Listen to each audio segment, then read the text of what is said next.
4-year-old Daxton Hall was airlifted to a hospital in Iowa City following the tragic June 18th accident in Ottumwa. His grandfather was mowing the lawn, and we think he tried to sneak up on him to either scare him or ask for a ride.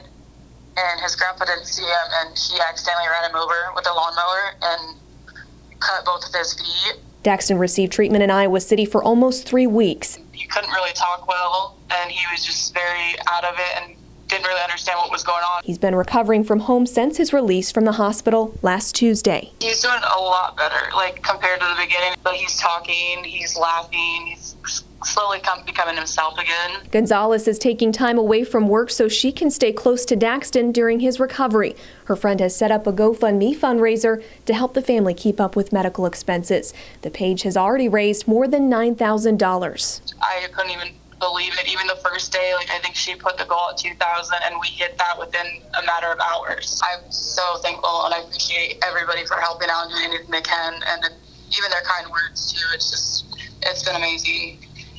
I'm truly blessed. We both are.